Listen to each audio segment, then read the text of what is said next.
अग्निपथ योजना का विरोध देशव्यापी हो चुका है।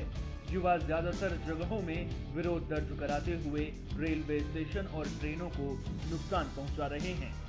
युवा जोश में शायद ये भूल रहे हैं कि सड़क पर उतरकर जिस सार्वजनिक संपत्ति को नुकसान पहुंचा रहे हैं वो उनका और उनके परिवार की गाढ़ी कमाई का ही पैसा है और उसी धनराशि से नागरिकों की सुविधा बढ़ाने के लिए स्टेशन और ट्रेनों की संख्या में इजाफा किया जाता है। लेकिन आक्रोश में युवा ताकत सिर्फ ट्रेनों को जलाने का काम कर रहे हैं, तोड़फोड़ को अंजाम दे रहे हैं। ये कहां तक उचित है? ये कैसा विरोध? अग्निवीर बन देश की सेवा की हसरत रखने वाले युवा क्या रोड पर भीड़ इकट्ठा कर निजी और सार्वजनिक वाहनों को आग लगाकर अपनी मांगे मनवाने की मंशा रखते हैं? अगर ऐसा ही करना है तो फिर देश के लिए मर मिटने की बातें ये कर क्यों रहे हैं? सार्वजनिक संपत्ति को नुकसान पहुंचाकर या दूसरों के निजी वाहनों को तोड़कर क्या राष्ट्र सेवा की जा सकती है? ये लाख टके का सवाल है।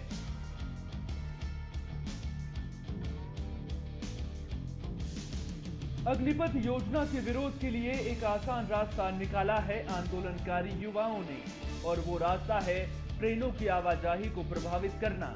इसके लिए रेल पटरियों पर बैठना और पटरियों पर लेटते हुए ट्रेनों को आगे न बढ़ने देने की रणनीति। इससे रेलवे को बड़ा नुकसान हो रहा है, लेकिन इसकी फिक्र किसी को नहीं है। अग्निपथ योजना का विरोध करने वाले युवा जगह जगह रोड को ब्लॉक कर रहे हैं और वहीं धरने पर बैठे जा रहे हैं, जिससे आम लोगों को दैनिक गतिविधियों को आगे बढ़ाने में भारी दिक्कतों का सामना करना पड़ रहा है। लेकिन अपनी जिद के आगे दूसरों की मुश्किलों और चिंताओं से बेपरवाह युवा आंदोलनकारी मनमानी पर उतारू हैं। ये दौड़ लगाते आंदोलनकारी युवा सिर्फ एक ही मकसद के लिए अपनी ताकत लगा रहे हैं, और वो है सड़कों पर उतरकर दहशत पैदा करना, क्योंकि इनका नजरिया है कि इससे सरकार अग्निपथ योजना को वापस ले लेगी। हाईवेज पर भीड़ की शक्ल में उतरकर युवा पत्थरबाजी को मुख्य हथियार बना रहे हैं और पुलिस को खुली चुनौती देने के मकसद से उन पर पत्थर भी फेंक रहे हैं। मजबूरन पुलिस को नियंत्रण करने के लिए कार्रवाई करनी पड़ रही है।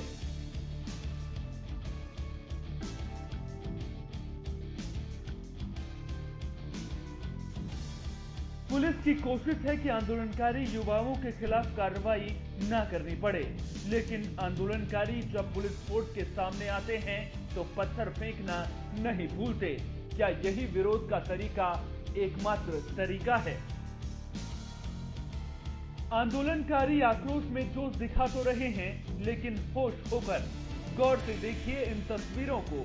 कहीं तोड़फोड़ के बाद टूटे बोर्ड्स और सार्वजनिक संपत्ति पर खींच में पत्थर फेंकना, डंडे भंजना जैसे काम को अंजाम देना इन आंदोलनकारियों की जैसे जरूरत बन गई है, और वो तोड़फोड़ को ही अपने लक्ष्य की प्राप्ति का सबसे बड़ा जरिया मान चुके हैं।